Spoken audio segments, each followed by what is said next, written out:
Se você trabalha com marketing, você tem que entender o comportamento do consumidor. Eu acho que o futuro da agência é ela se tornar uma consultora de negócio e entregar marketing. Todos os negócios ligados ao empreendedorismo vão crescer absurdamente nos próximos 10 anos. O que eu mais vejo é o cara tentando terceirizar os problemas dele para um prestador de serviço. Antes de falar quero uma agência, olhe para dentro, veja se você está preparado, porque a agência não faz nada sozinho. Você tem pontos altos e baixos, sempre, não importa o tamanho que você esteja. Esses altos e baixos, eles ensinam muito. O empreendedorismo é muito romantizado, mas não é para todas as pessoas.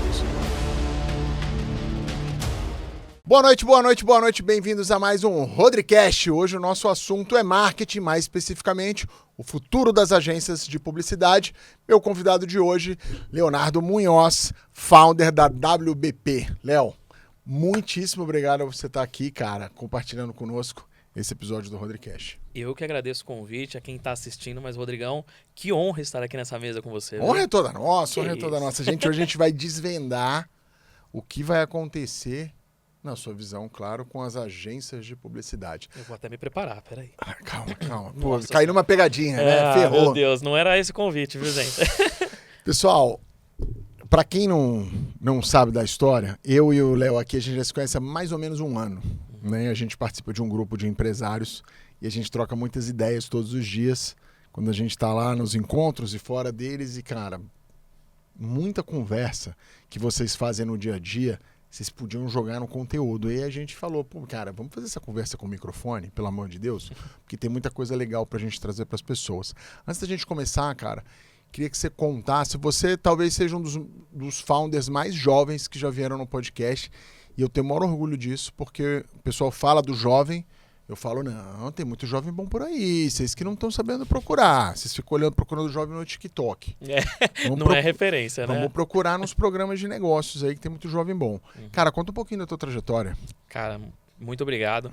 Eu sempre gosto de começar falando que eu gosto de trabalhar. Né? Eu comecei a minha jornada ali com 16, 15 anos, corporativa mesmo, né? Então fui fazer meu primeiro estágio e tal, mas eu já trabalhava, eu já ganhava um dinheirinho jogando bola desde os 11. Quando você falou jogando, eu ia falar tigrinho, não. Quase, jogando na bola. época não tinha. Você jogou bola, né? A gente falou Joguei. sobre isso esses dias. Você jogou aonde? Eu joguei no São Paulo, na Portuguesa, nos Flamengo? clubinhos. Não, nunca fui pro Putz, clube de regatas Flamengo. Um clube É de regatas, né? Não De é um clube regatas. assim, mas tudo bem, tô brincando, brincadeira.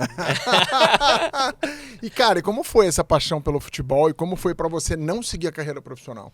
Aquela famosa, né? Torci o joelho, acabou, né? Aquelas brincadeiras à parte, mas, cara, eu vi muita gente muito boa e meu pai, ele não queria tanto.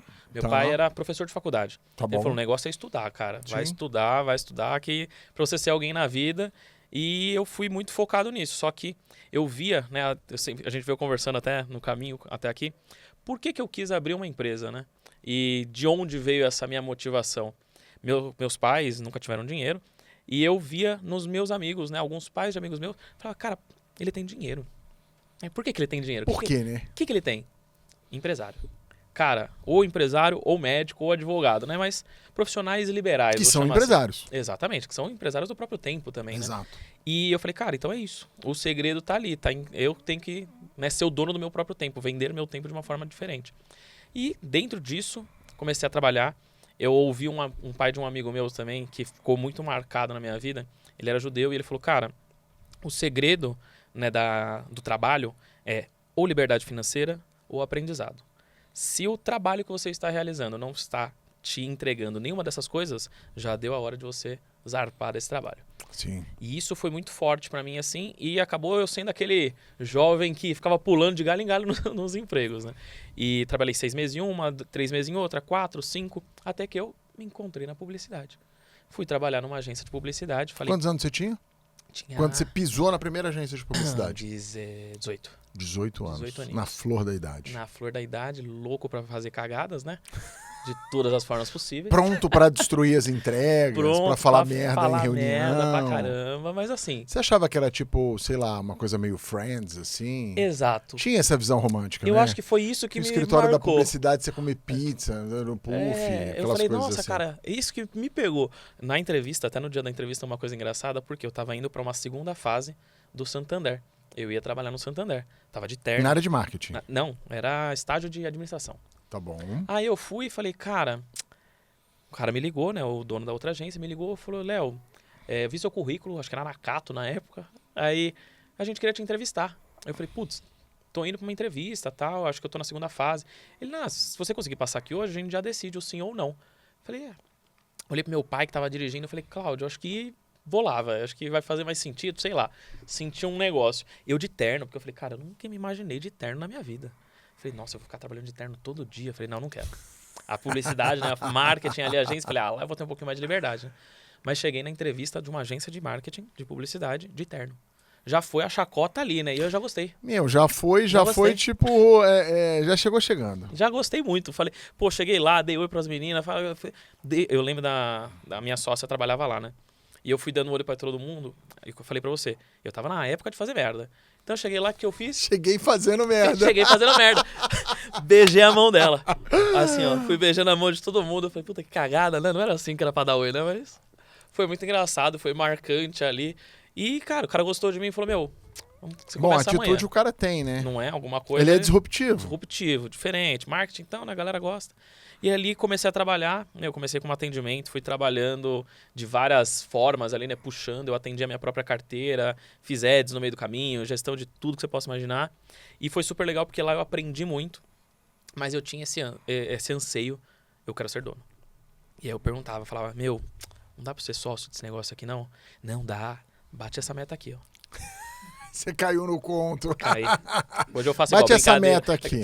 Vem mais uma meta aqui. Agora mais uma. Agora você vai ter 0,01% da equipe. Você é um partner. Um partner, exato. Tá bonito, né?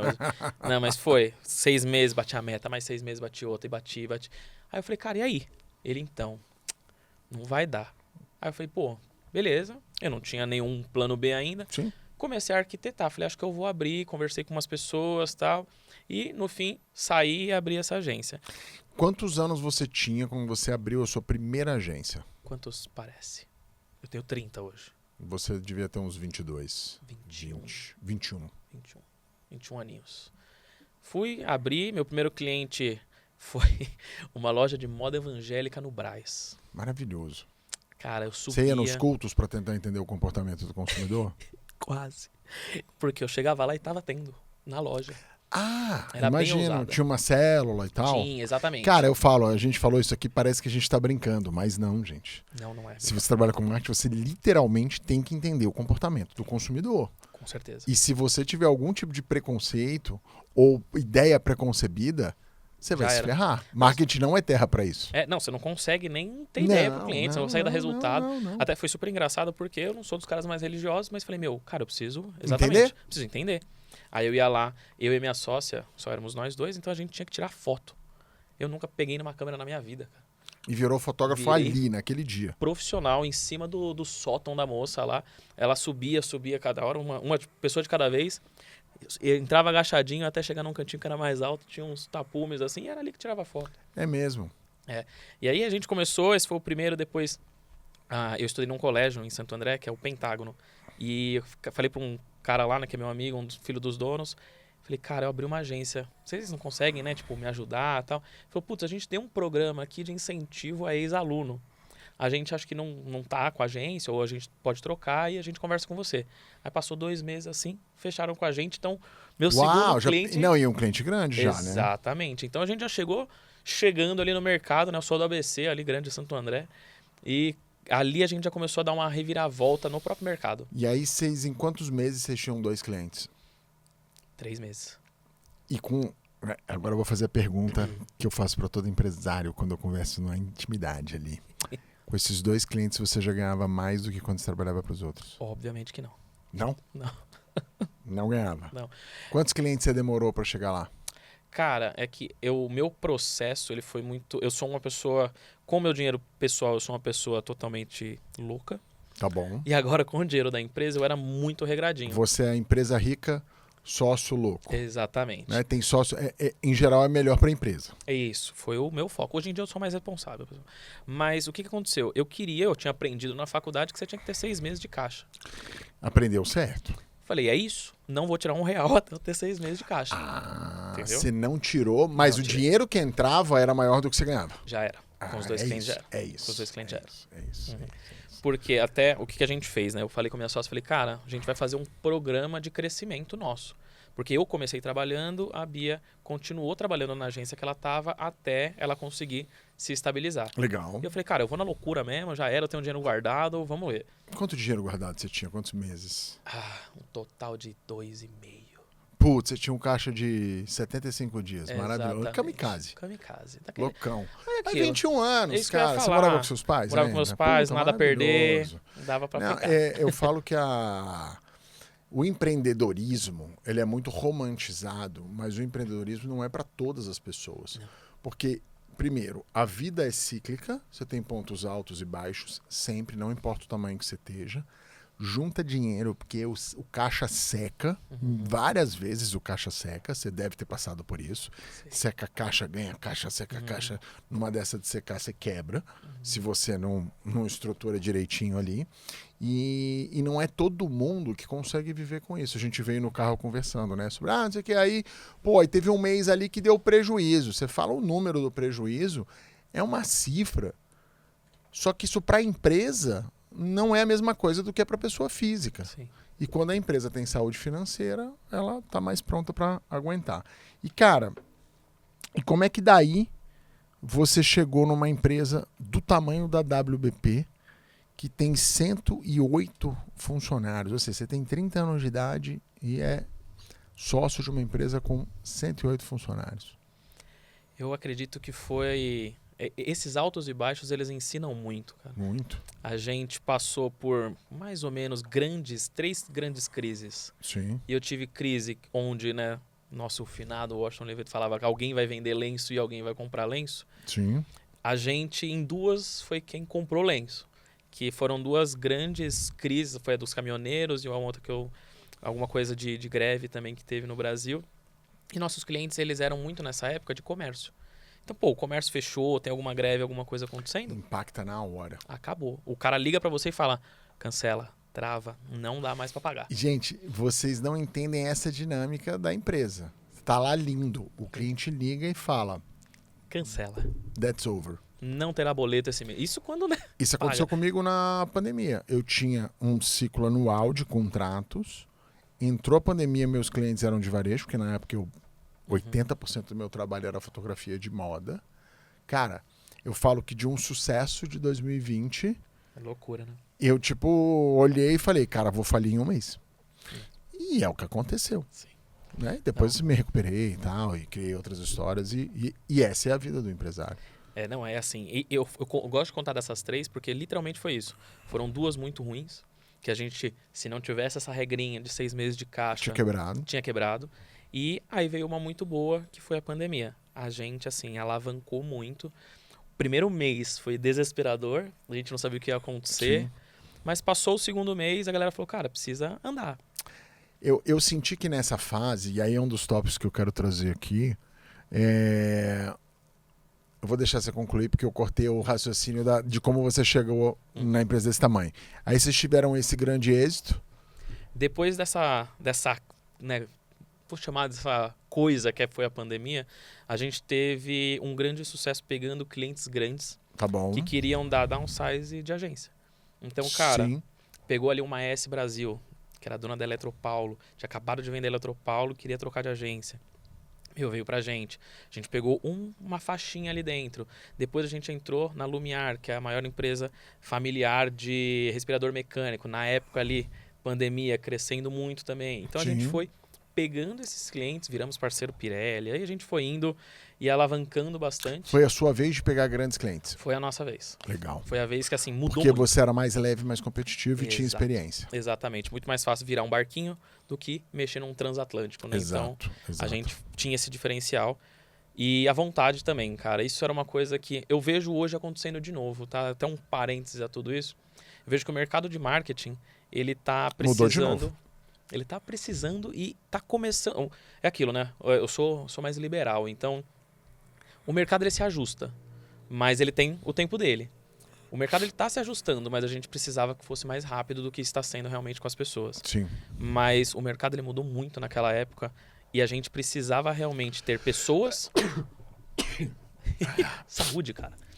Amém. A gente precisava ter pessoas muito mais querendo, mas a gente estava num mercado de publicidade onde a galera estava muito mais, na verdade, sentada achando que publicidade era ganhar prêmio, Cannes. E a gente veio com uma garra diferente de querer trabalhar, de querer fazer coisa nova, pronto para toda a obra. E eu acho que isso cativou ali nos clientes grandes. A gente veio num processo e existiram duas coisas, do meu ponto de vista, né? Até pra gente debater mesmo o assunto. Eu vi a ascensão de pequenos clientes que não tinham acesso ao marketing, tendo acesso a agências de marketing. Certo? E aí você teve uma pulverização de pequenas agências com baixa expertise e baixa entrega. Com cliente neófito que também não sabia porra nenhuma de marketing. Então, é um desastre. Né? Eu tenho um cliente que me contrata que não entende nada do que ele está contratando e um profissional muito júnior, porque hoje a gente tem aquela história. O cara faz uma imersão de um final de semana e aí ele bota lá na bio dele, transformando vidas e... Cara, mas tá bom, mas quantas vidas você transformou mesmo? Vai, conta pra nós. Que não tem o histórico da coisa. Você acabou de falar, você tá com 30 anos, mas você tem 14 anos de publicidade, de trabalho. Né? Então, assim, isso aconteceu e você veio também de um downsize do cliente grande para o cliente menor, porque as estruturas de publicidade eram todas muito inchadas. Porque eu tinha essa visão, eu já entrei na publicidade depois que veio a grande influência do Instagram. Eu peguei exatamente aquele veio quando estouraram as influenciadoras. Certo. Foi 2007. 2006, 2007. E houve uma quebra na publicidade nessa época. Porque falou, cara, como assim? Né? Então eu lembro que às vezes eu ligava para algum amigo e falava, vai ter um job ali e tal. Ele, não, deixa eu fazer um orçamento de um caminhão, 60 pessoas. Eu falei, não, amigo, você tá entendendo, cara, é guerrilhinha. Sim. E hoje tem ainda o grande business e tem a guerrilha. Só que aqueles filmes de 2 milhões eram para um outro tipo de mídia, que era a televisão. Ela tinha uma longevidade, a mídia maior. Hoje a mídia não tem longevidade. Sim. E você tinha orçamentos grandes, mas realmente as agências eram muito mais preocupadas em ganhar prêmios do que, efetivamente, em trazer grandes resultados. O bom publicitário era o que trazia resultados e ganhava prêmios. Né? Que a gente tem... Cara, no Brasil você tem publicitários incríveis. Né? Você tem uma trajetória publicitária muito forte no Brasil.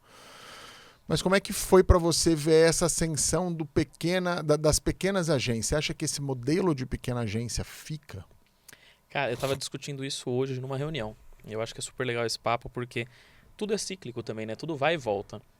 Eu acho que a gente passou pela fase onde a gente tem grandes agências de marketing digital, então agências com 500, 1.000 funcionários, e a gente vai voltar um pouco agora para uma estrutura mais de boutique, como foi lá atrás. Sim. De pequenas agências, só que agora com pessoal com um pouco mais de experiência. Mais sênior. Mais sênior. Então, porque antes... Ou seja, a pequena agência vai contratar o profissional foda. É isso que você está dizendo. Basicamente. Porque a pequena agência contratava profissional júnior. Porque eu acho que o mercado aprendeu aquilo que a gente falou, né? Não talvez na velocidade que precisava, mas ele se ajustou. A gente tinha muita gente. Era um mercado que chamava muita atenção, né? Todo mundo virou guru do marketing de uma semana para outra, depois da pandemia. Eu nunca vi uma área ser tão mais mal trabalhada do que essa. E Todo o cara mundo é marqueteiro. sabe tudo. E o cara é marqueteiro e não se vende. Eu acho isso maravilhoso. O cara vai lá e cobra R$1.000 para fazer um tráfego pago. Aí você fala, cara, né? Enfim, a galera não valoriza o seu próprio trabalho. E isso acabou fazendo com que o mercado em si ficasse desvalorizado. Só que aí o profissional quer ganhar mais dinheiro. E o profissional bom, ele começou a ter um pouco mais de espaço, porque é destoante o cara que sabe fazer e o cara que não sabe mais. Antes, no começo, dava pra, como você mesmo disse, dava pra enganar um pouquinho. Dava pra fingir. Porque o outro lado não sabia. E era muito fácil. Eu lembro a primeira campanha de marketing que eu fiz com sucesso, eu botava 70 centavos, voltava R$100. Que delícia, né? Saudades. Saudades. Assim, bom. Como era bom, né? Cara, hoje, pra você fazer um para 10, um para 15, é um sufoco. E cada vez vai ficar mais difícil. Cada vez vai ficar mais caro, né? Sim. A mídia em si cada vez fica mais caro. Sim. Mas essa parte, assim, das agências, eu acredito que vai virar um modelo onde Vai ter sim as grandes agências, porque vão ter clientes que vão querer, principalmente multinacional, o cara vai querer uma empresa de um grupo e tal. Sim. Mas vai se desenhando um universo onde vamos ter menos agências, só que mais seniors, mais boutiques. Que é quando você tem toda uma ruptura comercial ou uma grande crise, empresas com baixa barreira de entrada sofrem uma invasão de profissionais. Foi o que aconteceu. Eu falo que eu já vi de tudo. Então eu vi todo mundo virar, que agora voltou forte, corretor de imóvel, Isso é verdade. DJ, chefe de cozinha, que mais? Aí veio O Uber. Aí, né, mas aí o Uber o cara é mesmo, né? Ele entra lá no carro. Mas aí você tem a parte de decoração, sofre grande invasão. Aí você veio para as terapias. Não, mas ainda tem que se formar um advogado. Eu tô falando dos que não tem. Fotógrafo. Que é mais fácil, né? Fotógrafo, verdade. Tem várias profissões que têm baixa barreira de entrada. E aí, quem tá lá dentro, quando sofre essa invasão, é ruim para quem tá lá dentro. Mas essa galera não fica. Eles vêm e eles não têm sucesso e saem. Porque é o que você falou. O cara não consegue ter uma empresa sustentável se ele cobra R$1.000 no tráfego pago. Mas por que ele cobra 1.000? Porque ele ganhava 2 numa empresa, aí ele fala, se eu tiver 3 clientes eu ganho 50% a mais do que eu estava ganhando. Só que ele não cresce. Ele para ali. Ele para ali. E aí em algum momento ele perde um cliente 2, não consegue trazer mais clientes novos e volta a trabalhar para os outros. Porque ele não pensou com cabeça de empresário. Sim. Né? Até uma curiosidade, sabe quantas agências tem no Brasil hoje? Umas 10 mil? Muito mais, né? Muito mais. Quantas agências tem no Brasil? O que o Google sabe, tem 35 mil agências no Brasil. 35 mil agências. Quantas empresas tem no Brasil? Nossa, eu tava com esse número hoje de manhã, cara. Tem acho que 12 milhões e meio. Não, tá bom o número de agência para quantidade de não, empresa. Para quantidade sim. É que se a gente for pegar, né, desses 12 milhões e meio, tem acho que 50% é MEI, cara. Tá. Então aí vamos pensar 6 bastante, milhões. Não, mas mesmo assim. Eu não lembro os números exatos, milhões, mas que eu lembro que do que a gente fez de cálculo, a gente tinha mais ou menos ali um oceano de 6 milhões de CNPJs para trabalhar. 6 milhões para 35 mil. Você tem uma agência para cada 171 empresas. É isso. O número tá bom. O número tá bom. O número tá bom. A única questão é que... Eu tirei os MEIs. Não, mas a única questão é que ainda a gente vai concorrer diretamente com equipe interna, que vai acontecer, e eu acho que algumas áreas faz sentido ser interno mesmo. Sim. O próprio social, eu acho que o social ele virou algo muito mais interno do que você contratar um prestador de serviço ou um parceiro. Eu não consigo ver o social, que é a distopia hoje, né? Eu não consigo ver lá o profissional liberal, uma agência atendendo bem ele. Eu acho que o social atende ele bem melhor. Muito melhor. Porque ele tá ali dentro da operação. Exato, ele vai entender muito mais o mercado. Óbvio, se você, que nem a gente tem vários clientes que são super bem atendidos, mas por quê? É um cara grande que contratou literalmente um serviço dedicado nosso. Então ele tem um outsourcing nosso, né? Então ele tem uma pessoa que é nossa, só que tá lá no dia a dia com ele. Sim. Ele é a mesma vivência, né? Ele vai estar lá todo dia e ainda tem os treinamentos do que a gente pode dar, as parcerias, enfim. Aí você traz toda a parte de legado de aprendizado e cultura e tudo mais, e você traz as coisas para uma visão mais forte. Para uma outra ótica, né? Do ponto de vista hoje, quando você pega esse mercado que está transicionando, você acha que as empresas que estão da maneira como elas estão montadas hoje, as agências, no teu caso, você tem uma agência com muitos funcionários e que você tem ali... Quantos clientes vocês têm hoje? 60 e pouquinhos. 60 e pouco. Então você tem mais de um funcionário por cliente. Tem. Né? Como que é para você essa distribuição hoje? Como que você vê esse business? Hoje a gente distribuiu a agência em 2 vertentes, né? A gente tinha, na verdade, separado mesmo. Então eram 2 agências diferentes e uma agência de BI. A gente juntou as 2 agências por conta de gestão de marca, que era mais complexo, mas lá dentro a gente tem uma divisão muito clara do que é o cliente que precisa rampar, o cliente que precisa do básico bem feito. Tá bom. E o cliente que precisa realmente de uma dedicação diferente, de um profissional que ele não é apenas um gestor de tráfego. Ele é um microempreendedor ali dentro do negócio do cara e entende o desafio e, né, usa a parte da mídia paga para entregar algo.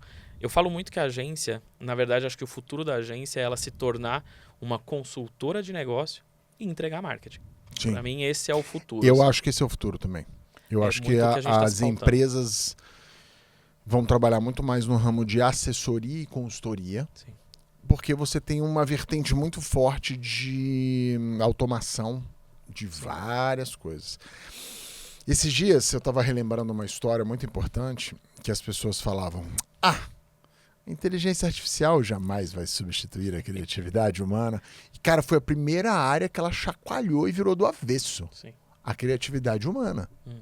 Fazendo música, fazendo arte, fazendo filme, cortando filme, fazendo foto, Tudo. criando roteiros. Então, assim, o que disseram pra gente sobre a AI era mentira, né? Eu falo, era mentira, tava mentindo pra gente.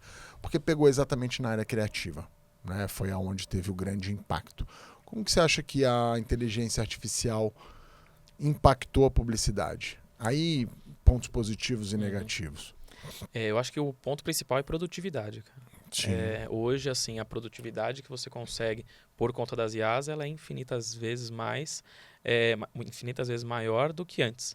Porque a gente não precisa de mais braços, a gente só precisa de um programa ali para realmente estruturar.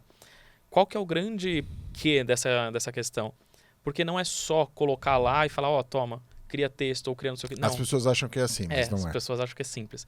A gente na agência acho que deve estar trabalhando com umas 4 IAs diferentes hoje, mas a gente já testou mais de 12. Tá bom. A gente testou 12 para 13, se não me engano. E a grande potência da IA... eu estava numa palestra, só fazer um parênteses antes, eu estava numa palestra que estava um dos conselheiros da OpenAI aqui no Brasil. Tá bom. Ele é tipo um dos os gurus aí das IAs. E ele falou que o CEO da OpenAI falou uma vez que a partir da IA, ela foi, na verdade, a última invenção 100% autêntica de um humano. Que a partir dela sempre vai ter uma inteligência artificial por trás de todas as invenções. A gente Sim. sempre vai consultar. Modelando. Minimamente consultar se faz sentido ou se dá para melhorar. Sim. E isso me faz pensar muito em relação a como que a gente está fazendo a parte da publicidade, por exemplo. Então, voltando para a pergunta, como que a gente pegou esse modelo que ajuda a pensar no final, só que as pessoas não usam só para o final. A gente tem que usar muito mais a IA não cognitivo, ela é cognitiva. Então a gente tem que fazer com que ela planeje, não que ela só faça um texto, mas que ela planeje. E essa está sendo a grande dificuldade na publicidade, de criar os prompts, de traduzir, na verdade, pro usuário, que seria o analista, de que, cara, não use ela só para corrigir seu texto. Use ela para planejar quais textos você quer fazer. Vocês têm hoje uma área específica só para cuidar de IA? Tem. Você tem engenheiro de prompt? A gente não tem engenheiro de prompt, mas a gente tem uma área de inovação dentro da agência. Legal, legal. Isso era uma coisa que quando a gente estava com um olho muito forte para a agência, eu e a Dani, a gente uma época pensou em trazer uma pessoa só de inovação. Cara, Que era um rapaz na época, ele era programador. Eu falei, cara, trazer um cara de inovação, que é um programador, para poder automatizar muitas coisas e a gente vender. E, cara, a gente veio falando sobre isso e nunca antes foi tão fácil fazer dinheiro. Sim. Difícil ficar rico, Falou. mas mais fácil de fazer dinheiro do que qualquer época, né? E a IA tem proporcionado solos. Todo dia eu vejo lá no TikTok. O cara que pega, vai, ele faz a IA, ele monta uma automação de IA, cria um conteúdo, faz um Instagram ou um TikTok faceless, que é sem face, e deixa aquilo rotando e ganha por monetização. Você acha que esses business duram quanto tempo? Cara, eu acho que dura um certo tempo, até as plataformas se atualizarem, né? Sim. Eu acho que essa é mais uma culpa da plataforma do Isso que... é tipo é o que eu falo, isso aí é gato net. Exato. Enquanto a net não pegar, vai estar funcionando. Vai. Mas, cara, assim, tem tantas infinitas possibilidades. Eu tô estudando essa semana tem algumas pessoas já na internet fazendo isso, mas é assim, é como se a chamada é essa: sua loja virtual pronta em 15 minutos. Você compra por R$99. E é tudo pelo WhatsApp ou pelo próprio ManyChat ali no Instagram. E é só você falando, cara, eu gosto dessa cor, eu não gosto dessa, eu quero essa foto, esse estilo de foto. E passa literalmente 15 minutos. E ele criou uma loja para você no Shopify. Sim. Eu falei, cara... E faz dropshipping. Exato. Só que assim, em 15 minutos, porque o cara criou automações com uma inteligência artificial para fazer as escolhas melhores para você. E é isso. E assim... E aí a galera só se esquece de uma coisa. Tem que vender depois, né? Mas é que assim, o Dropshipping é fácil, meu querido? Não, o Henrique, próximo entrevistado vai falar sobre isso aqui com a gente. Vamos assistir. Cara, eu conheço algumas pessoas que fazem dropshipping e que ganham dinheiro, mas elas unanimemente falam, é difícil pra caramba. Sim. Por isso que eu falo, você fazer pouco dinheiro é fácil. Você criar e montar um modelo... A gente já falou muito sobre isso, Dani. Cara, vamos montar uma ilha só pra ficar testando esses hackzinhos, esses gato-net pra fazer dinheiro. Primeiro, toma um tempo do caramba. Sim. 2, eu não confio nesses negócios tão longo prazo. Né? Tem coisa que funciona, tem coisa que não funciona, mas é isso. Aí você vai ter 50 coisas rodando pra ganhar R$500 cada uma. Bom pra caramba, mas você manter 50 coisas rodando dá um trabalho do cacete. E aí vai tirar a sua atenção de um plano maior, de um projeto maior que você está fazendo. Você acha que a criatividade do ser humano vai diminuir ou vai aumentar com a IA? Eu acho que a gente vai ficar mais preguiçoso. Mais do que a gente já tá. Eu acho que vai. Eu acho que assim, quem é criativo por natureza, eu chamo dos artistas, né? Porque tem pessoa que ela é artista, ela é criativa por natureza, e eu acho que a IA, ela vai potencializar. Porque ela vai dar asas, ela vai conseguir muito mais. Eu tenho visto coisas muito legais. De arte digital, feita por IA, e que você sabe que o cara prompteou ali. Mas, e tal. cara, ele conseguiu externalizar aquilo que às vezes sem a IA ele não conseguiria, ou até mesmo com o dinheiro, muitas pessoas conseguiriam. Mas você dá um pouco de oportunidade para aquelas que não tinham, pô, ele vai lá e. Cara, eu pensei em fazer um estilo de arte X. O ChatGPT vai lá e. OpenJourney, enfim. A tecnologia democratizou Sim. a chegada de qualquer pessoa a um público grande. Sim. Né? Então, eu dou esse mesmo exemplo em vários episódios aqui. Cara, aquela senhora que mora numa cidade de 5 mil habitantes no interior de sei lá da onde, que faz renda. Hoje, se ela tiver um Instagram, ela pode vender essa renda para qualquer lugar do Brasil. Sim. Né?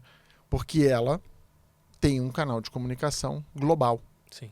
Ou seja, todo mundo tem uma agência de marketing aqui.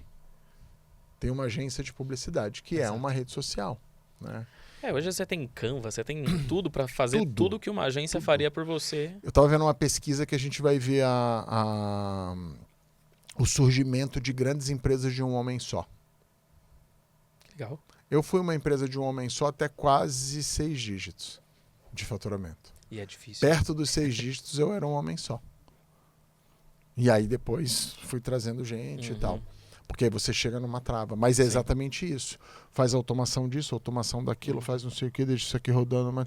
E eu conheci ontem um empreendedor também, tem uma empresa grande de automação. Ele faz automação de manchete. Ele falou, cara, eu tenho 2 funcionários.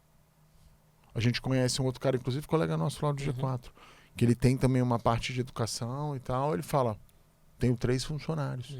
E fatura 200, 300 mil reais. Sim. Então, assim... Eu falo, essa é a morte do emprego, que todo mundo diz. Né? Você acha que vai ter uma crise social muito grande e o comportamento do consumidor vai mudar? O comportamento já vem mudando a cada dia que passa, né? Mas eu acho que a gente passou por uma crise forte já no início do ano, junto com essa imersão aí das IAs, porque as pessoas estavam mais com medo do que querendo usá-las. Sim.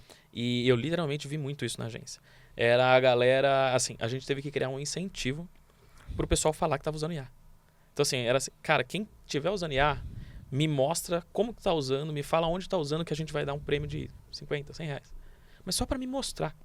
Porque a galera não mostrava. A galera fingia que não usava. Por quê? Tinha medo de ser substituída pela IA. Ao invés de se aprofundar, entender mais sobre ela e realmente conseguir mostrar para nós algo diferente. E isso, assim, eu acho que a barreira de crescimento do ser humano é o próprio ser humano. Eu sempre falei, você não vai ser substituído pela IA, você vai ser substituído por um profissional que usa IA. Exatamente. Do seu segmento. Exatamente. O cara vai estar montado no cavalinho da IA, ele vai correr mais que você. Com certeza. E assim, eu vejo muito isso na maior parte das empresas. É aquela pessoa que tem uma cabeça um pouco mais fechada e ela fala, cara, não, se eu ensinar ele a fazer, já era. Ou se eu mostrar que eu estou fazendo de uma forma mais inteligente, não, então ver que não precisam mais de mim. Mas não é isso. Na verdade, a gente, como empreendedor, eu posso dizer isso, que eu quero o cara que está pensando numa coisa diferente.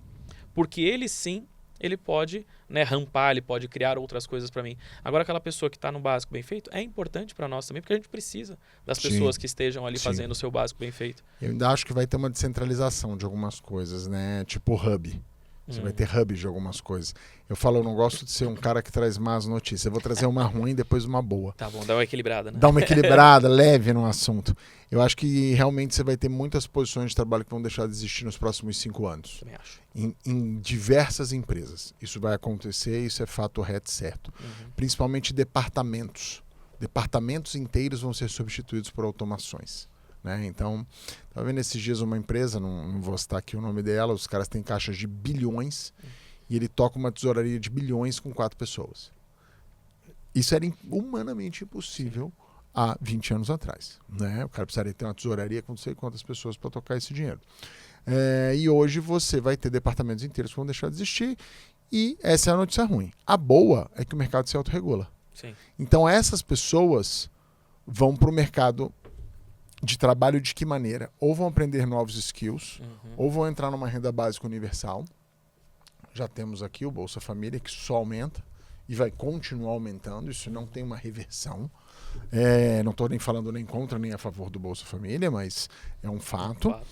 E você vai ter uma nova massa de pessoas que vão ser esses empreendedores de uma pessoa só. Sim, que vai. Eu falo que isso é bom porque vai, querendo ou não, vai criar um novo mercado. E vai quebrar aquela dificuldade de sair da linha da pobreza e ir para uma classe média baixa. Eu acho que vai para uma classe média mesmo, porque... É o que a gente estava falando, difícil chegar num cara, uma pessoa que vai lucrar R$100.000 por mês. Sim. Difícil. Sim. Porque é uma curva Sim. de crescimento Sim. complexa. Sim. Mas o cara que vai conseguir tirar 3, 5, 6, R$10.000 por mês, Sim. a curva de entrada já não é tão mais difícil. A curva de entrada é bem tranquila. Eu brinco, compra o curso do Wendel de Carvalho lá ou da Betina lá, R$3.000 por mês você vai fazer. Sim. Entendeu? Não sei por quanto tempo. Né? Não desmerecendo eles, são extremamente eles são extremamente importantes nessa roda do digital. Né? Tirando pessoas, inclusive, de linha de pobreza e de dívida e tal. Agora, você vai ter uma nova massa de empreendedores e eu falo que o empreendedorismo é o que salva uma nação, né? Não é a política. Graças a Deus. Então, você tendo essa nova massa de empreendedores, todos os negócios que existirem, vem até lá pelo G4, lá, que estamos lá juntos. Todos os negócios ligados ao empreendedorismo vão crescer absurdamente nos próximos 10 anos. Sim. Porque a quantidade de pequenas empresas vai crescer absurdamente, porque as pessoas vão ficar sem emprego. Sim. Acabou. Eles vão ter que criar o próprio emprego. Eles vão ter que criar o próprio emprego. E vão criar próprias empresas. E vão ter necessidade de automação, serviços novos. Sim. Você Educação. vai criar educação. Porque ninguém nasce empreendedor, né? Nunca. Você vai criar uma nova base de serviços e isso tende a regular o mercado. Vai ter gente que vai ficar fora desse lugar. Né? E aí eu falo que um dos meus propósitos é ajudar principalmente o empreendedor que é mais ou menos da minha faixa etária ali, eu tô com 47, o cara que está com 35 para cima, a trazer esse cara para o digital para ele sobreviver ao que vai acontecer. Porque quem já tem hoje uma empresa que está indo bem no off, se ele vier para o on, ele ganha dinheiro. Sim. E ele vir para o on vai ajudar a empresa dele a sobreviver ao que vai acontecer. Sim. Né? Foi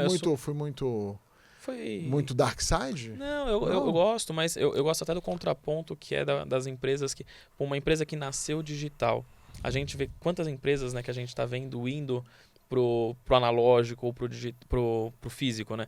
Então, a gente estava comentando, acho que tem muitas barreiras de entradas que elas se fecham rápido, que acaba pulverizando. A gente deu o exemplo da galera que está criando, né, aqueles no face lá, como você falou, que é um Instagram sem cara. Como é que chama? Gatonete. Gatonete, as gatonetes da vida. Gatonete do TikTok. Gatonete do TikTok é uma boa. Eu gostei do nome.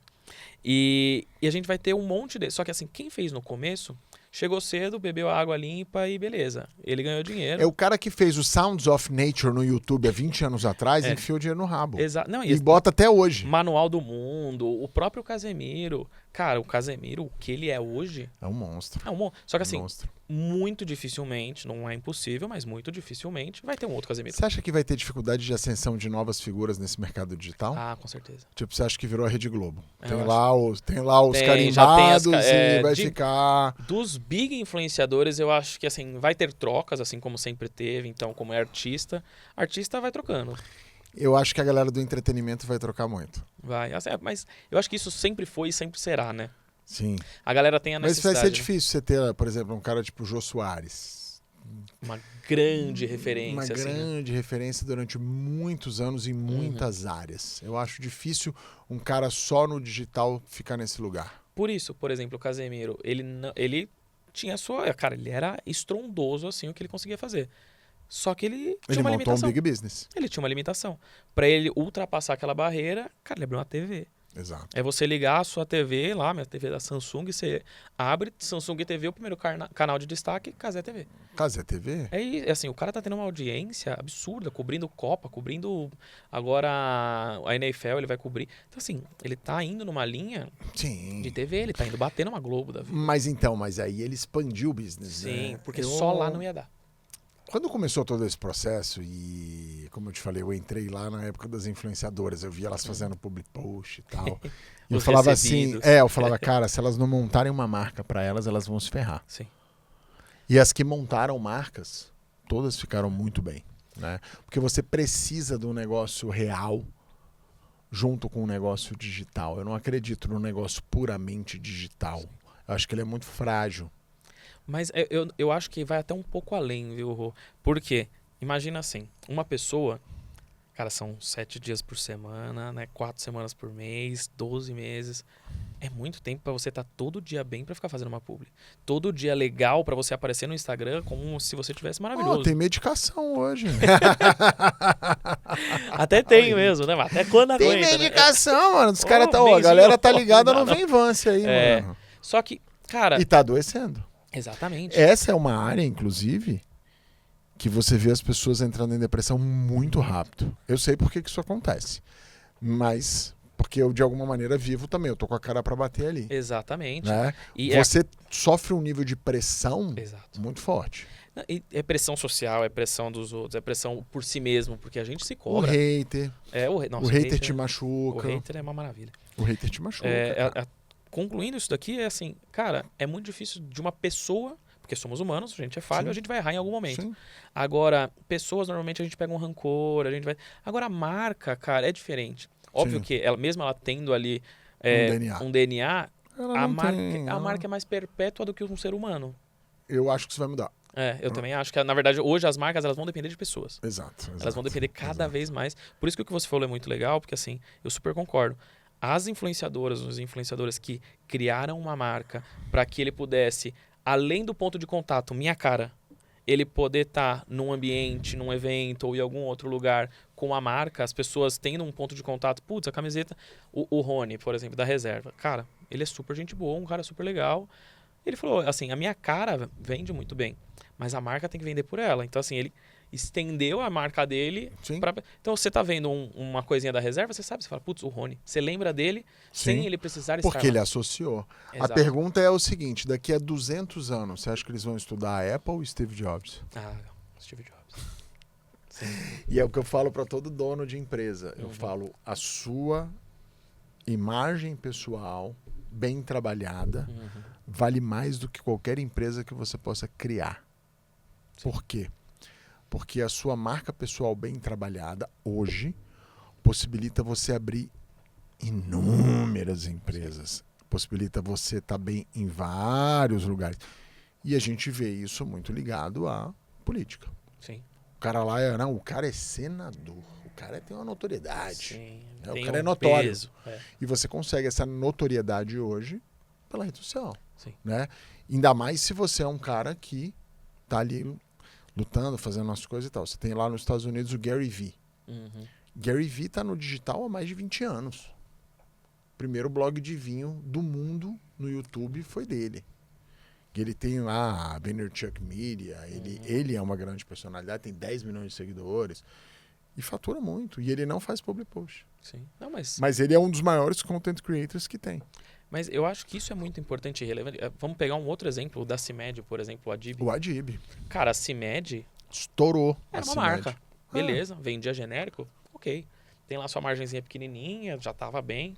Só que como Eu comecei a seguir ele tinha 20 mil seguidores. eu conheci ele, por causa da...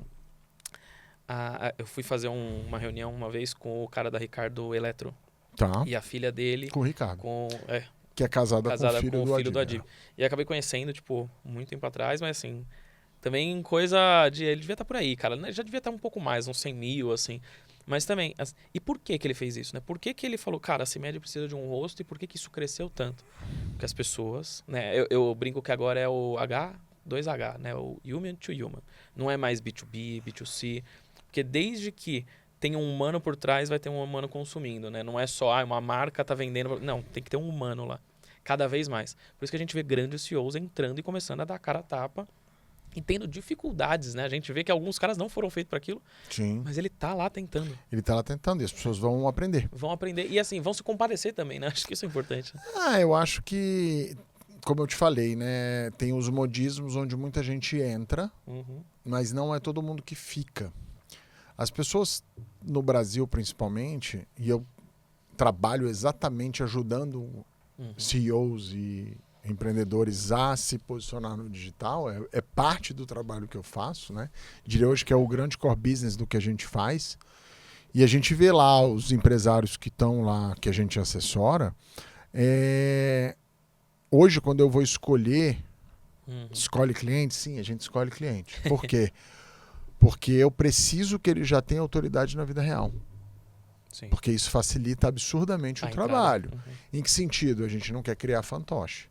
Hoje chegou uma pessoa lá, eu não tenho empresa, não tenho uma imagem consolidada, você consegue me ajudar? Não. Mas tem gente que fecharia contrato dando para ela uma esperança de que sim.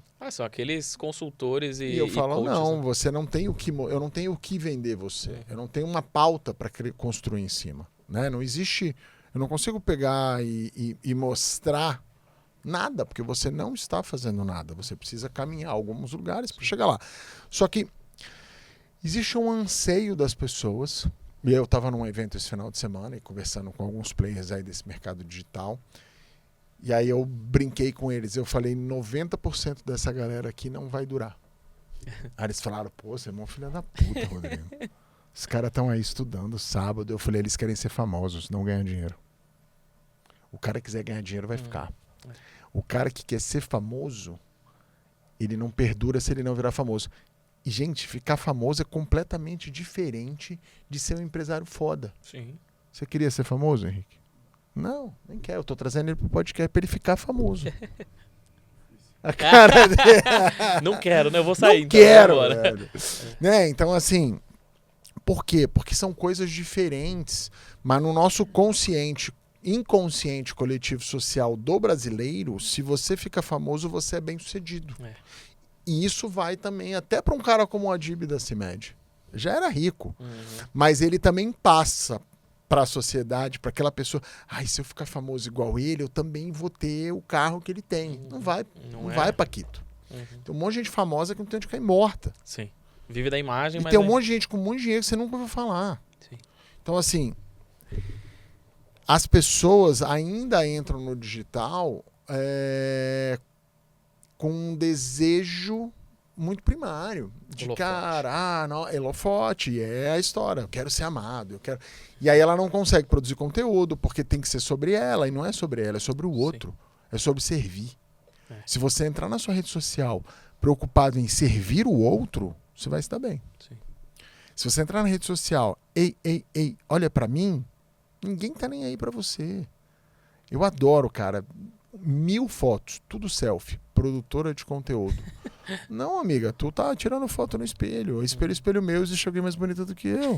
Você é a bruxa lá, meu, né? Vai dar uma maçã pra outra, pô. Porque é isso. Então as pessoas estão nessa jornada. E eu vejo uma geração de pessoas mais jovens muito seduzida por isso. E eu olho e falo... A galera vai quebrar a cara. É que as redes sociais, elas têm esse incrível mal que é só mostrar o lado bom da vida ou ludibriar sobre o lado bom da vida, né? 1% é a publicidade 24 horas por dia. Exato. Cara, a gente via comercial... Sei lá, 2 horas no máximo por dia. Você vê comercial hoje, 1/3 do tempo você ficou na internet. Sim. Vai aí no teu celular, olha quanto tempo você ficou no Instagram, divide por 3. É desesperador ver isso. Tu viu isso de publicidade. Sim. Fiquei 3 horas. Tu viu 1 hora de publicidade, parceiro. Pelo menos. Só que as peças de 15 segundos. É um consumo absurdo, né? E ninguém entra no Instagram pra comprar nada.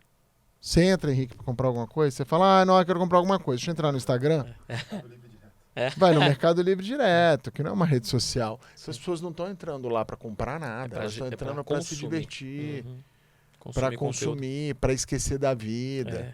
Aí a pessoa fala, eu tenho que mostrar meu lifestyle. Lógico, tem. Se você quiser vender alguma coisa, você tem que mostrar lifestyle. Sim. Aí você vai adequar o seu lifestyle ao público que você quer, né? Atingir. Sim. Então, assim, você acha que o Instagram vai continuar sendo essa máquina de vendas, que é o maior marketplace do mundo pra mim hoje? Por quanto tempo?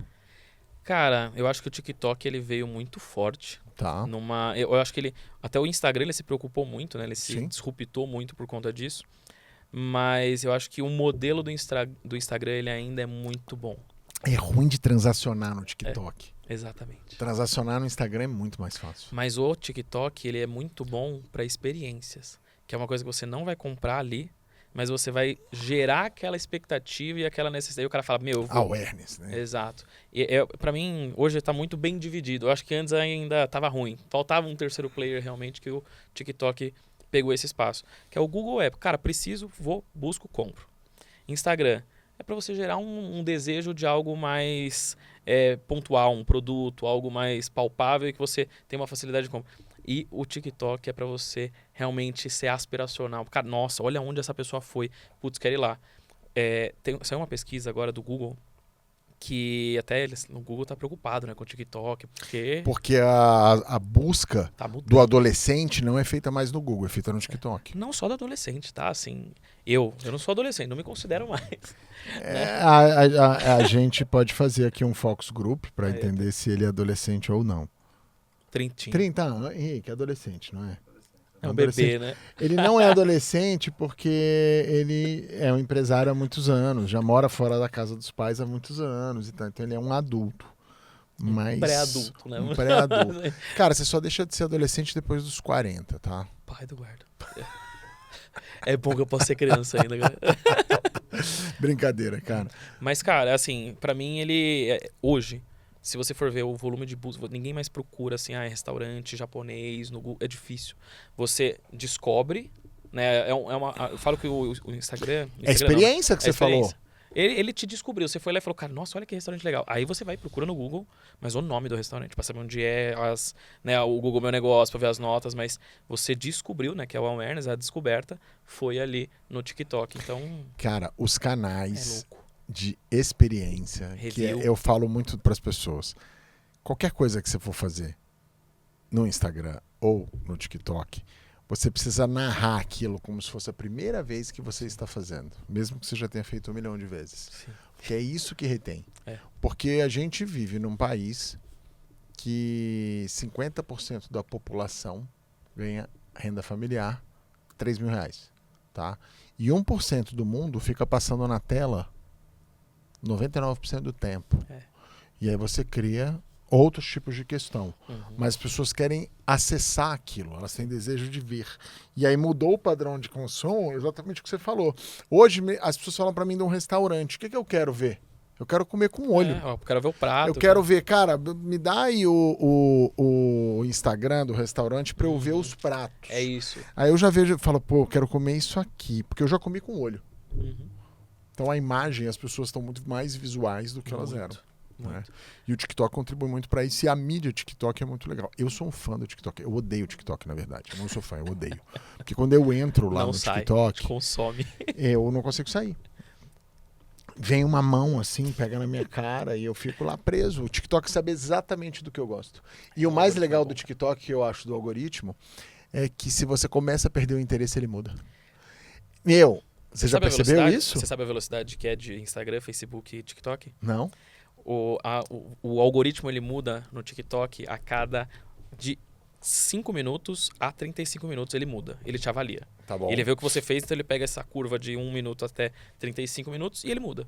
Tanto que ele te faz perguntas de vez em quando. Se você tá rodando, ele fala, você gostou? Né? Ele vai tentando avaliar.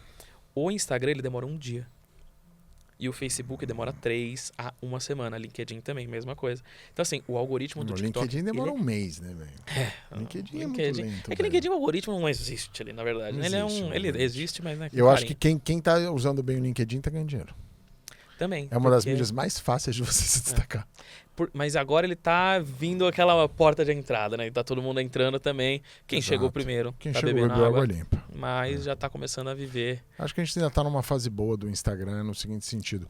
O conteúdo tá voltando para uma coisa mais orgânica, Sim. bem produzido, Uhum. mas uma coisa um pouco mais... O criador de conteúdo tá amadurecendo, Sim. né? Sim, mas eu acho que, assim, até eu acho que com a vinda do TikTok, o Instagram ele precisou ser mais aberto em relação aos usuários do que funciona. Porque antes o Instagram ele era muito fechado, não falava do algoritmo, tudo era um grande mistério, se curtida valia a pena ou não, enfim. Hoje não, hoje a gente já sabe mais ou menos tudo. A gente foi num treinamento do Meta lá, a gente levou o nosso time e o pessoal tava falando, né, o VP de marketing do Instagram. Falou, gente, o Instagram é básico. O feed é para quem vai visitar, que nem você falou. Cara, eu vou lá e quero olhar os pratos para ver se eu gostei do restaurante, qual que eu vou querer comer. Então é assim, você visita, é o seu cartão de visita, é o seu feed. Seus stories é para você manter relacionamento com quem te segue e gerar demanda, consumo. E o Reels é para você impactar novas Alcance. pessoas. É isso. Pronto, assim, tá claro o que é o TikTok, o Instagram hoje. Então, Sim. antes era muito obscuro, você não sabia se curtida, se era salvar, era, enfim. E eles mudaram muita coisa ao longo do jogo, né? Mas se a gente tava falando do TikTok, eu gosto de vídeo longo. Eu também. E Eu ele odeio fica quando me acaba. botando... Fala, "Não acaba Por não." isso que eu fico puto com o TikTok. Porque na hora que vem um vídeo eu falo, pronto, 10 minutos agora. Desgraça. prende, né, cara? Desgraça. É que a galera é boa em criar conteúdo no TikTok. A galera entendeu. E eu acho que criar conteúdo no TikTok é mais simples do que no Instagram. Por Porque o Instagram você precisa, tem que ser muita porrada. É. É a rede da dopamina, né? Tuf, tuf, tuf, tuf, tuf, tuf. É muito rápido. Eu falo que o Instagram é a rede da dopamina. O X é a rede do hater. É. É a rede do barulho. E o TikTok é a rede onde está a criatividade, onde está o discurso mais livre, onde está uma coisa um pouco menos rápida, Sim. que você consegue aprofundar um pouco mais. Eu acho que até emendando nessas divisões, assim, eu acho que o X ele é a voz do povo. Então, assim, o X é, cara, é o povão falando o que quer sem medo de ser feliz. É o que o brasileiro mais sonhou, por isso que a gente é o que mais usa, né, acho. O Instagram, a gente ainda tem ali uma... É o primo rico, que a galera quer se portar bem, ela vai usar aquilo ali pra, namorar, pra se relacionar com alguém, pra ter um emprego. Então ali, ele tá muito é um lugar muito plural ainda. Então o Instagram, por ser muito plural e você não ter tantas tribos igual tem no X e que é no antigo Twitter, a galera é mais polida. O TikTok, você literalmente é só você só assiste. Você é só um espectador. Você não precisa criar conteúdo, cara. Entra aqui. E assim, eu acho que isso foi E o algoritmo demais. dele é muito bom, ele é um Netflix Fast. É um Por quê, né? Até você falando da Netflix é engraçado. Nesse mesmo dia que eu tava conversando com o cara da OpenAI, ele falou, porque hoje em dia a gente tá com over-delivery de informação e de opções. Sim. Assim, Sim. você chega, você às vezes demora mais tempo Eu escolhendo. ia perguntar sobre isso. Como que é para criar campanhas nesse cenário? Nossa, a gente já vai falar sobre isso que é importante. Mas, cara, você fica às vezes mais tempo procurando o que você quer consumir no Netflix do que Sim. realmente assistindo o Às filme. vezes eu procuro e não vejo nada. E aí vai dormir porque já passou. Porque aí eu já peguei porque aí eu peguei o TikTok. E já pegou o sono também, né? Já E veio aí já era. E cara, e como é hoje montar a estratégia para as empresas num cenário tão volátil e com uma mídia que precisa ser tão rápida e que caduca, as estratégias caducam muito rápido, ou você acha que o marketing é marketing, só mudou a maneira? Posso fazer uma crítica antes ao mercado? Eu acho que os gestores de marketing estão muito fracos. Então, no criativo não existe mais, né? Eu acho que não tá tem muito mais fraco. o criativo. Muito fraco. Tá lá o criativo não é mais criativo. Não é mais.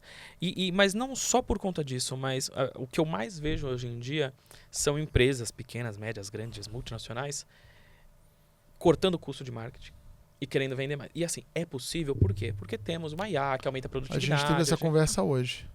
É o que eu quero. Tá vendo? Investir menos e ganhar mais. Tá vendo? É isso que eu tenho que ouvir, entendeu, pessoal? É difícil. Mas, assim, as pessoas, e é uma crítica para todos, Porque se você precisa de mais, você precisa investir mais. Você precisa ter um profissional melhor, você precisa ter um investimento melhor. E tudo isso faz parte de um conjunto para te trazer o resultado final. Sim. Só que o que a gente está vendo é uma contramão disso. Onde as empresas cortam marketing, cortam verba, cortam o time de marketing, ou deixam mais júnior o time de marketing, e aí chega lá na ponta, Quer ter resultado sênior, né? E é muito complexo, porque o que eu mais vejo, de verdade, você falou, a gente escolhe cliente, eu também. O que eu mais fiz no ano de 2024 foi recusar cliente porque eu via que o gestor não era um gestor de marketing. Sim. Se você dá um KPI para ele, ele vai saber olhar, mas ele não é de gestor de marketing. Sim. O gestor de eu brinco, né? Eu fui num podcast esses dias com um dono de uma agência de offline, né? Mais omni-mídia, mas ele faz bastante offline. O novo gestor de marketing, ele falou, cara, o novo gestor é um engenheiro de dados e não só um gestor de marketing. Eu falo exatamente isso. Só que... Essência de dados. É isso que ele tem que entender. Só que se ele não entender de marketing também... Então, na verdade, não é que o gestor de marketing deixou de ser gestor de marketing, ele tem que ser engenheiro de dados. Não, ele tem que adicionar a competência. Exatamente. E a gente está tendo essa divisão errada. Eu vejo muito cara que sabe ler um dashboard como ninguém, mas o cara não sabe entender por que A foi melhor do que B. Por que o criativo A performou mais do que o B? Ele não consegue ver no criativo a diferença. Ele não sabe quem é o público dele. Mas você acha que não vai ficar ainda fracionado nesse... Porque você está falando de uma competência lógico-matemática e uma competência artística. Sim. Você acha que dá para ter as duas coisas do mesmo profissional? Eu acho que você pode ter ferramentas para ter a parte da análise. Boa. Eu acho que é isso. A análise, cara, é número por número dá para analisar e o número vai te dizer. Se você tiver um dashboard bem feito, qualquer um vai saber se aquilo está positivo ou negativo. Número por número, você bota no chat GPT e manda ele calcular para você. Eu mandei um DRE esses dias, eu fui comprar uma empresa, eu mandei o DRE da empresa para ele analisar. Falei, chat, eu compro ou não? E ele falou que não. Tá, ele falou que não? Falou que não. Aquele DRE que já foi feito na munheca. Tá vendo? Ele falou, DRE é feito na mão e o cara, o chat GPT falou, Bino, é cilada. É cilada. Olha que legal, né? Porque ele é cognitivo. Sim. Ele não analisou friamente o número, que é aquilo que a gente tá falando. Ele tem uma ferramenta que ele vai ver. A mais B tá dando menos C. Cara, puta, não é legal.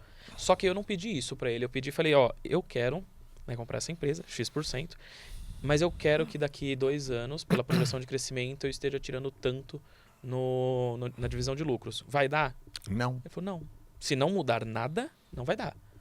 Aí eu falei, putz, então não quero, porque eu vou ter que botar a mão ou vou ter que fazer alguma coisa para acontecer, não quero. Quero que seja dessa forma. Aí eu falei, beleza, então não entrei. Então, mas olha que análise cognitiva como é importante, né? Que o ser humano tem que ter.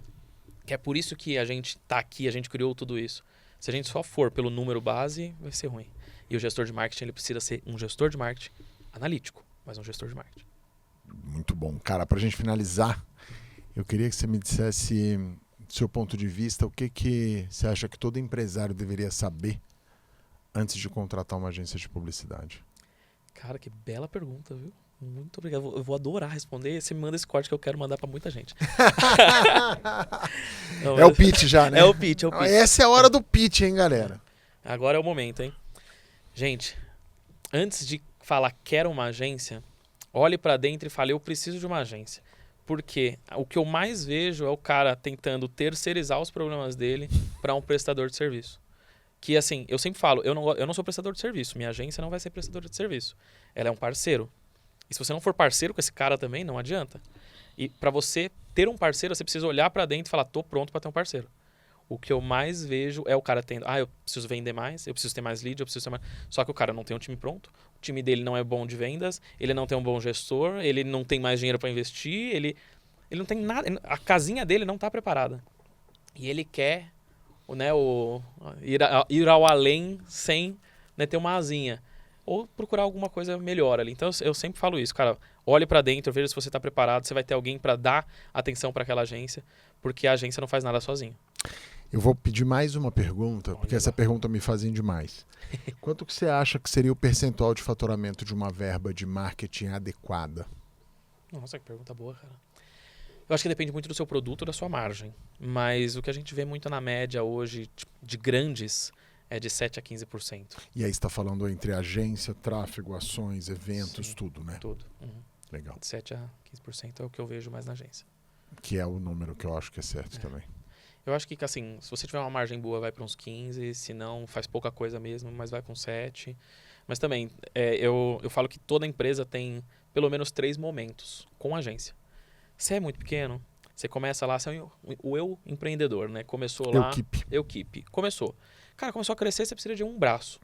Cara, em vez de você contratar uma pessoa que você não vai conseguir tomar conta ali, você contrata uma agência, vai terceirizando, Cara, uma agência pequena vai resolver sua dor, que ela vai começar a fazer algumas coisas para você. Um tráfego, uma rede social, enfim.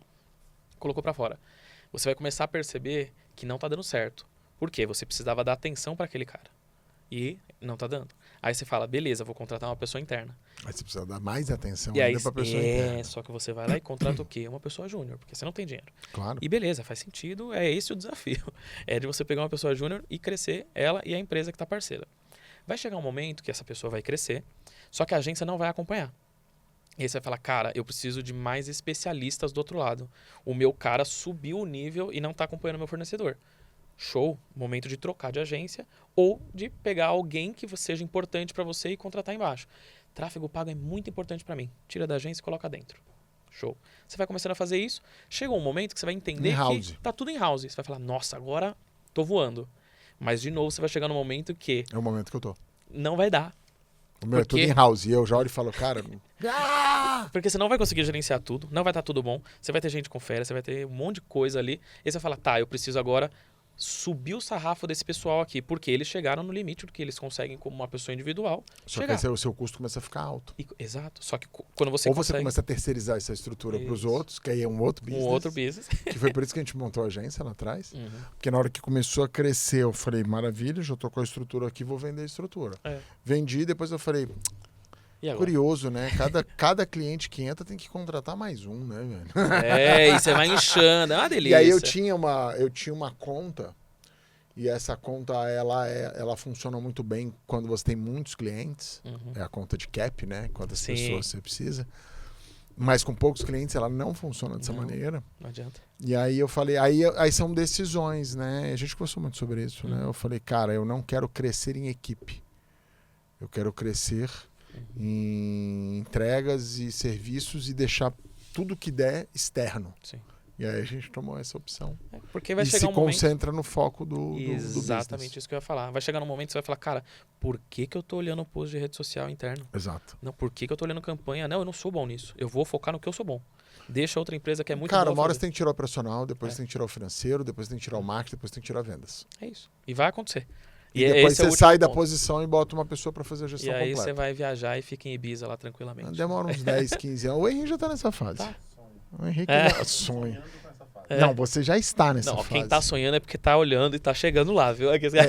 Eu ainda tô na fase do pesadelo, Henrique. Eu acordo todo suado e falo, ai meu Deus. Eu ainda sou aquele cara que tô colocando a fotinha na parede. Cara, muitíssimo obrigado, Léo, por você ter vindo aqui, conversado com a gente. Bate-papo incrível. Mensagens finais para as pessoas, como eles acham a agência, quais são os canais. Para seguir a agência é facinho, é agência WBP, né? Que vem de Webfoco mais Pipe. Fizemos uma fusão, aí depois vocês procurem lá que tem as histórias. E o meu Instagram é _Léo Munhoz, meu LinkedIn é Leonardo Munhoz. Lá eu posto bastante coisa também, então fique à vontade para seguir. Gente, empreendedorismo é bom, vão atrás, vale a pena, super recomendo, dá trabalho, não é legal, não é mil maravilhas, não é só que a gente posta no Instagram, mas vale a pena no final. Show de bola. Obrigado mais uma vez. E vocês, obrigado pela audiência e aguardem o próximo Rodricast.